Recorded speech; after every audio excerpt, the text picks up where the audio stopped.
Hello YouTube, it's CN Maritime History here back in another video, and today I'm talking about the SS Conte di Savoia, or, in English translation, SS Count of Savoy.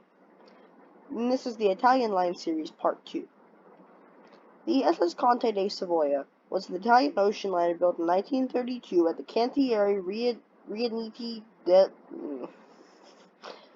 Adriatico Trieste. Conte di Savoia was originally ordered for the Lloyd Sabato line. However, after a merger with the Navigazione Generale Italiana, the ship was completed for the newly formed Italia Flotta Riunite, or the Italia Line. The new Italia Line also controlled SS Rex, Part 1 of the Italia Line series. A similar, though slightly larger ship completed just 2 months before the Conte di Savoia.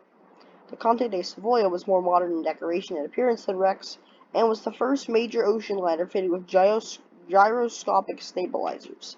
Now, if I'm not entirely sure, I'm not sure if that's the ones that are like inside the ship, but I'm pretty sure maybe the ones that like jut out with the fins. I could be wrong, but I think that's what they are.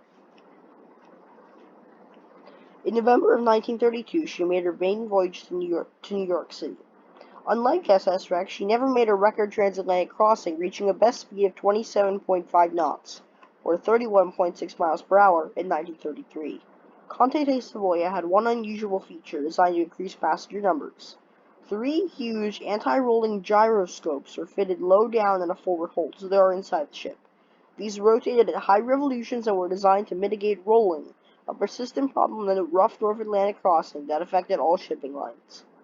In practice, they reduced the rolling by slowing down the rolling period. However, they also caused the vessel to hang annoyingly when the vessel was on the extreme limit of her rolls. For example, say the vessel was... Okay, so see my mouse. It's standing upright.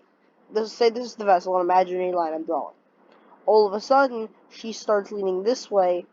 The stabilizer keeps her from listing all the way over, but she hangs this way before finally coming back up, and this was what was considered annoying. I just wanted to show you what that would mean. For safety reasons, the system was quickly abandoned on eastbound crossings where the prevailing weather produced following seas, although it was still used on the westbound crossings. This was because with a following sea and the deep slow rolls generated, the vessel tended to hang when the system turned on, and the inertia it generated made it harder for the vessel to right herself from heavy rolls. None of this ever affected the operation of the shipping line's advertising department, and the benefits of a smooth crossing were heavily promoted during the life of a ship. In 1931, Italian architect Melchiorre Bega was selected to design the interior layout and furnishings of the Conte di Savoia. Bega, who was well known for his innovative designs of stores, cafes, and hotels, created a modernist interior. Conte di Savoia was pulled from commercial line service in 1940 for World War II. She was, however, sunk in 1943, and despite being refloated and rebuilt in 1945, was scrapped completely in the year 1950. So, that is the quite short and not very in-depth story, but I think it does the job of telling the story of the Conte di Savoia.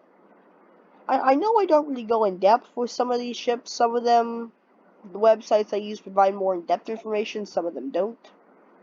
I go with what I find. This is one of those more low-key vessels, kind of overshadowed by its sister ship, the Rex, to be honest. Conte Verde is, I believe, even more overshadowed. That's going to be part 3. But, yeah, the Italian line pretty much was an overshadowed line to begin with. So really just finding a ship in there and having information on it is good enough, in my opinion. Also, I'm not sure why they have these big grates in the funnel, considering the smoke still comes out of here. I believe this is where the whistle is hooked up and it comes out of here. I could be wrong, but that's what I believe. Anyway, excuse me, please stay tuned for the SS Conte, Verde video. That'll be the next one on Italian line, and then the final one, which I don't know if I'll do any more in between, but the final, Italian line video, we're gonna wrap up with the sinking of the Andre Doria. Yeah. Of course, I'm gonna do Michelangelo, Raffaello, Leonardo da Vinci, which, were ships that sank, ships that were made after the sinking of Andre Doria. But still, I'm gonna wrap it up with Andre Doria because that's probably the Italian line's most famous, definitely most tragic event. But have a good day and see you next video. Bye.